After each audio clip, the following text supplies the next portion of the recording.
Ladies and gentlemen, welcome back to Bigger Than Race. Do you know who this is? This is your boy, Brando. Ladies and gentlemen, we are now back to the future. We are the new Jetsons. They have purposely predictive programmed us for the world that we are directly headed into right now. Now, what I mean by this, ladies and gentlemen, if you have lost your job or you know people who have lost their jobs, they will no longer be doing the same work that they once were. Their jobs will be now consumed by robots. You might think this is far off thing. But ladies and gentlemen, as I told you yesterday that the arc is closing. The robots are here and they're coming for your jobs. They're coming for your delivery jobs. They're coming for your driver jobs. They're coming for your burger flipping jobs. They're coming for your hospitality, your security. They are coming for everything. And we are positioned for this very moment through things like SingularityNET. Before we dive in a little deeper, I want to thank all of the subscribers. I want to thank all the likes, the comments. And I want to ask you, if you are not subscribed, please do hit the notification bell and subscribe. And wake your ass up because we're going in deep. Let's go.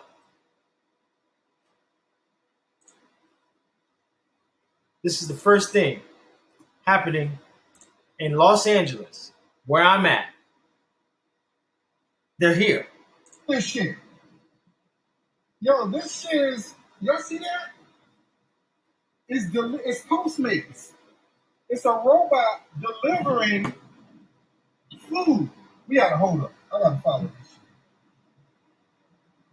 Yo, this is crazy. It's a robot delivering food.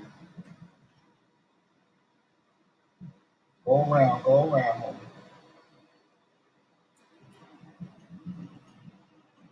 Yo, this is crazy. I've never seen no shit like this.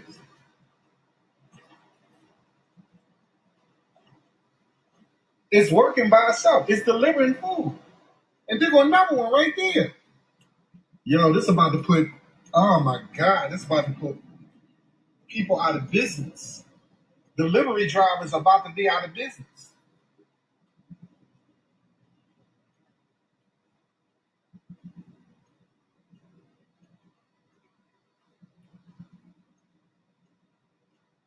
Yo, that's crazy. Yo. It's it's R2D2 delivering food.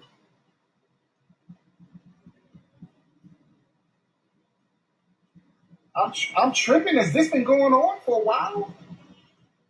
And I'm just now seeing it?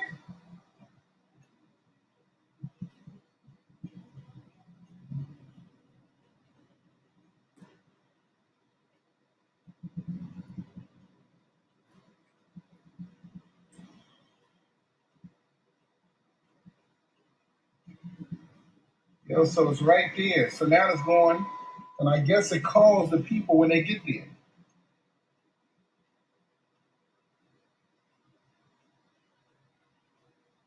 Look at it. It's backing up.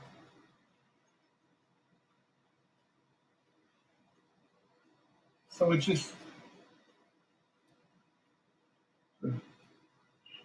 just chills. I guess the people are gonna come.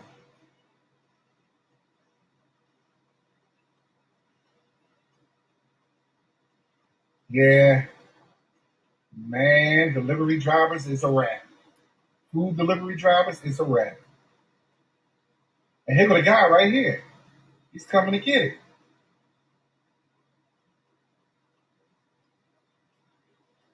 That's crazy. So it just delivers to you. It just comes up. That's crazy. I just followed it for 2 blocks because I was fucking amazed. Where you ordering from? Oh, okay. That's crazy. Yeah. Wow, guys. Tell me that's not crazy. Tell me that's not an eye-opener for you. We talk about artificial intelligence. We talk about robots. We talk about 2025, 2030. Ladies and gentlemen, what if I told you we're talking about right now? What if I told you the arc is getting ready to close on your ass and you are still not in the boat? If you are not in the boat, if you need help, if you need more confidence in this cryptocurrency market, you need to click the link in the description box so that you can get some more information that can just take you and your pockets to another level. Because there's not much time. And I'm going to show you, because we're going to go to China and once and for all show you again what they have going on. When I'm talking about we are the new Jetsons, ladies and gentlemen, we are the new Jetsons. But the question is your money positioned to make money like the new Jetsons?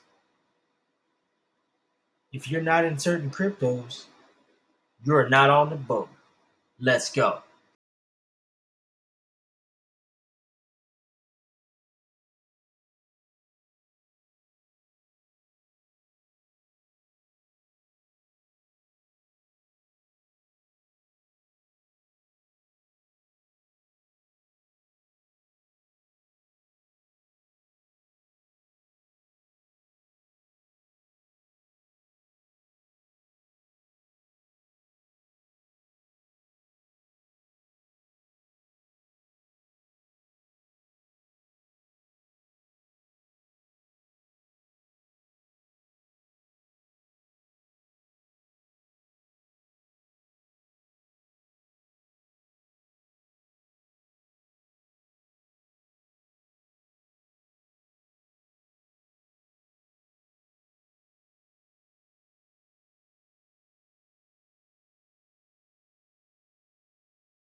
Wow, guys.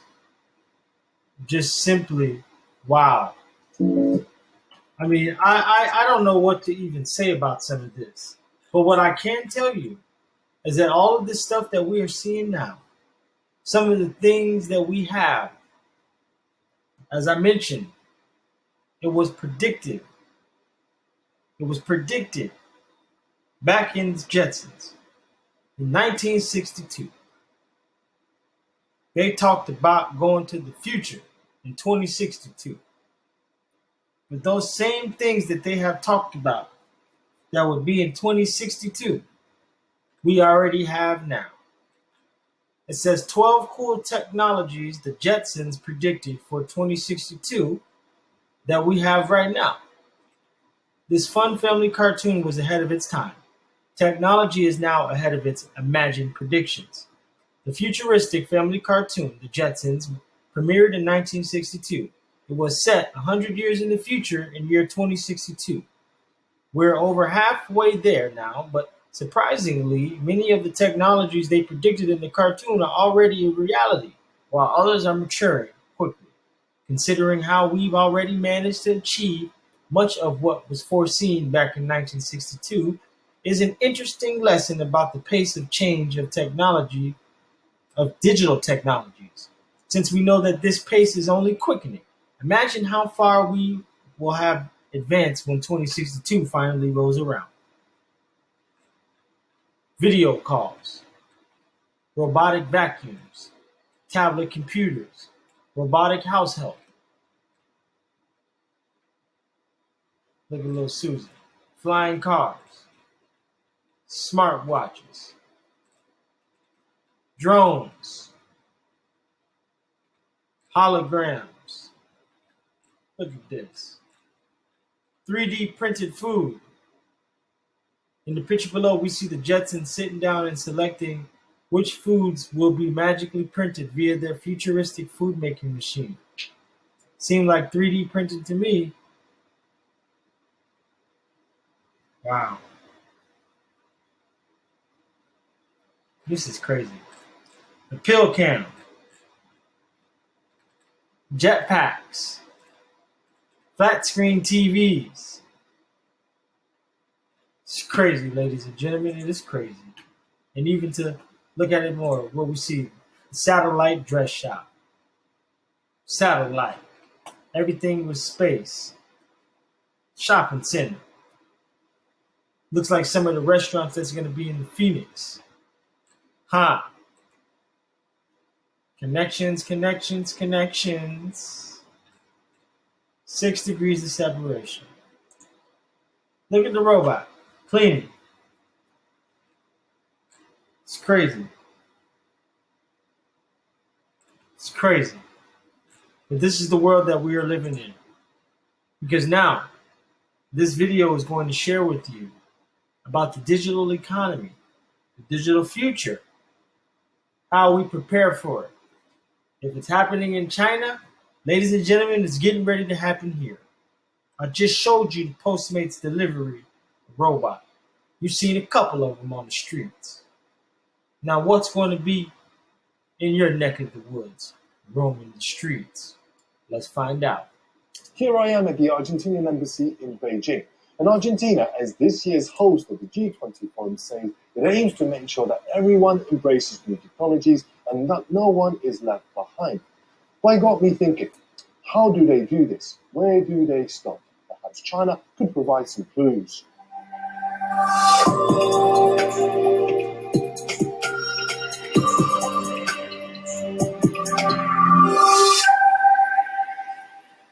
Argentina has stated it has 3 goals, and one of them is the future of work, where it discusses how technology can impact people's lives, including the workplace.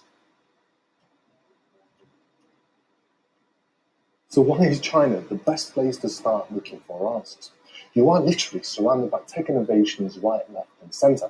And if you have lived in China as many years as I have, you do sometimes take it for granted because you're so used to it. Everyone talks about WeChat as the smartphone app in China, but it's literally a lifeline here. You can basically do everything from buying food, paying your utility bills, and flights and shopping, and it's just the tip of the iceberg.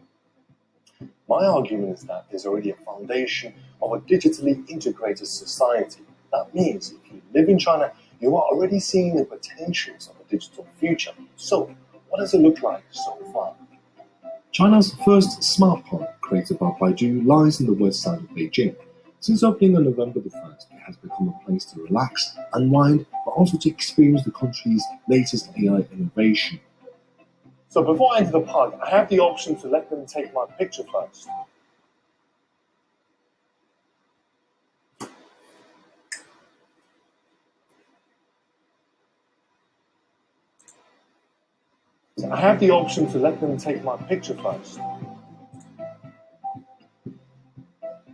And this will enable them to track my movement, so my speed, distance, and how much I've been walking throughout my journey. And even if I want to go further, I can give them my weight and also my height measurements. So they will calculate how many calories, for example, I burn when I'm walking or even running. Whilst roaming the park, I also wanted to see the other attractions. But before that, so these are the so-called smart lampposts, and they are the ones doing the tracking. And I've been told I can get my data just before I leave the park. People still practice Tai Chi in China. Now the park is providing visitors with an augmented reality Tai Chi master. Relax, relax. It's surreal to do this, probably because it's my first time doing it. But I would say if you want to take take up Tai Chi, this is probably the best place to start doing it. It encourages you to do more. But if you wanted a more relaxing view of the park, Baidu's Upland autonomous bus offers a warmer way of getting around. So I've been trying to book my seat on the bus, and unfortunately today I haven't been able to because it's fully booked not just today, but for the whole week. I think this shows how much popular it's become since opening at the beginning of the month. When I spoke to the people in the park, they told me that the bus can sit 7 people, and it has no driver, no steering wheel or brake pedal. This made me more curious of where this can further develop. As well as driverless cars, the recent unveiling of an AI anchor also grabbed the headlines. And today, in the same spirit, a robot is giving me a guided tour of the park's Future Space Center.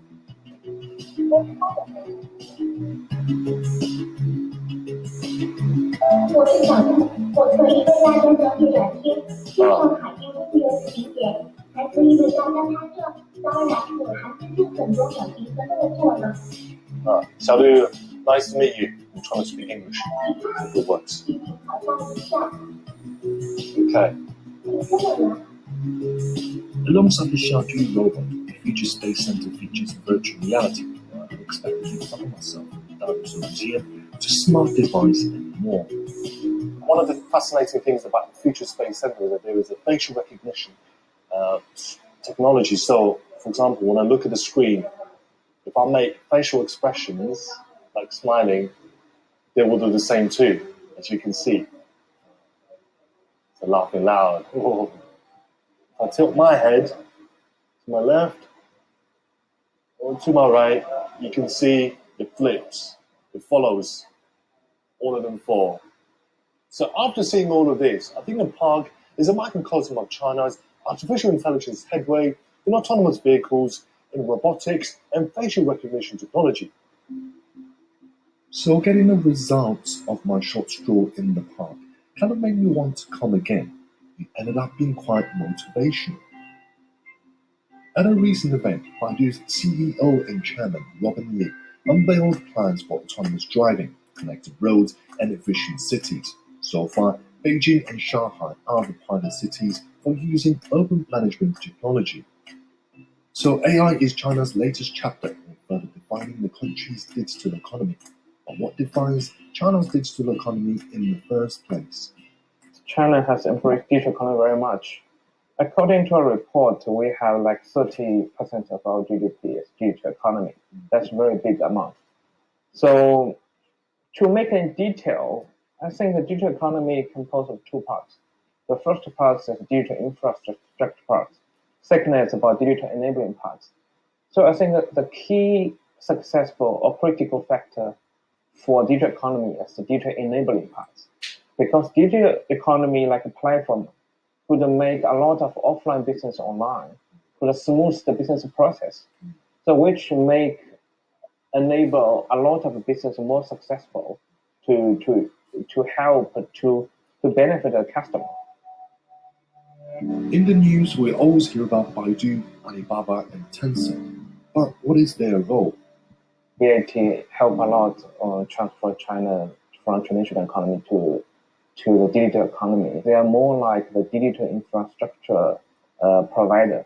And with this very comprehensive infrastructure, the other very small company could build up on their infrastructure to smooth other business process. Tencent has like around 500 million registered users. So Tencent directed their user stream to the Meituan. So they can flourish the Meituan big business very, very, very well. So you can see those 3 companies are infrastructure. So this we call digital ecosystem. And based on them, there are a lot of other big business, like sharing economy business, so the delivery business, so a lot. So yeah, we need this kind of digital infrastructure provider. That's very important. So if it's working in China, how do other G20 countries adopt China's so-called digital economy model? If we want to embrace digital economy, how to build the digital infrastructure first. So that means the government or bigger companies should invest a lot on digital infrastructure. We set up a 4G network. You can do transaction even in a remote place. So that's the first. The second should be, I think the much easier to start is from 2C business. 2B business is kind of difficult. 2C business means you make the customer happy. So, for example, a lot of e-business, online shopping, and online to offline, like delivery, this kind of things. That's much easier to be digitalized. But after that, you can do the digitalized business, like the sharing manufacturing, sharing R&D, or sharing others. Digital economy is kind of unique as a novel economy. It could break a lot of rules of the traditional economy. So that means there will be some conflict between old and new. So the government or the society should be very tolerant, should be flexible. For example, the sharing economy, the Didi and Uber. So as you see in Japan, it's very strict. They cannot easily embrace this new innovation. So they cannot benefit from this. But in China, we have a lot of flexible. And we want to use benefit from this innovation first. Normally, the innovation comes from some place with some conflict of interest. So you need to be more inclusive attitude to embrace innovation. So be more flexible. Meanwhile, the government has been key to the ongoing success of China's digital economy. BAT could, for example, test out their products and services without having to worry about regulation. For example, I was surprised to find that it took 11 years for a cap to be introduced on Alipay's online money transfer, and in 2010, payment business license to third-party reporting after 7 years since Taobao's first online payment transaction. But what has impressed me the most is the fact that the Chinese government itself has been leading innovation and experimentation. It used its high-tech R&D to launch the world's first high-security quantum satellite. And reports say if the technology is commercialized, China could potentially offer the world's safest and fastest internet. The tech companies and the people are playing a big role in digitally transforming China. But what I think is important to know is that the government is not only building a supportive infrastructure as an investor, but also as a developer and a consumer. And perhaps that's what other G20 countries can look to take away from Beijing's active role. Josh, stay tuned for China Matters.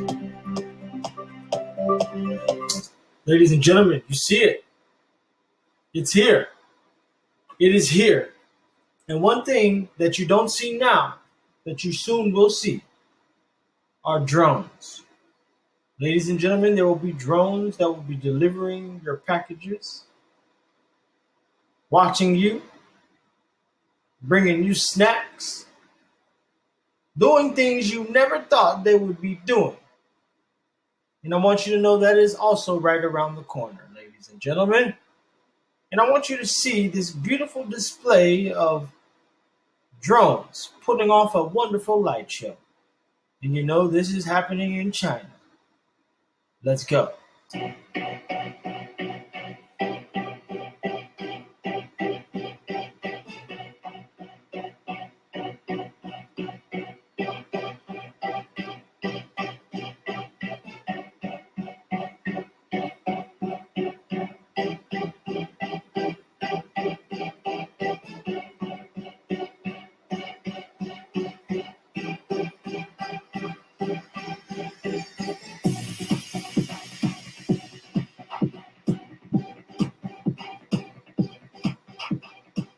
Ladies and gentlemen, you know who this is. This is your boy, Brando. Join the Patreon group. Join the ARC before it is too late. Ladies and gentlemen, investigate truth on your own terms.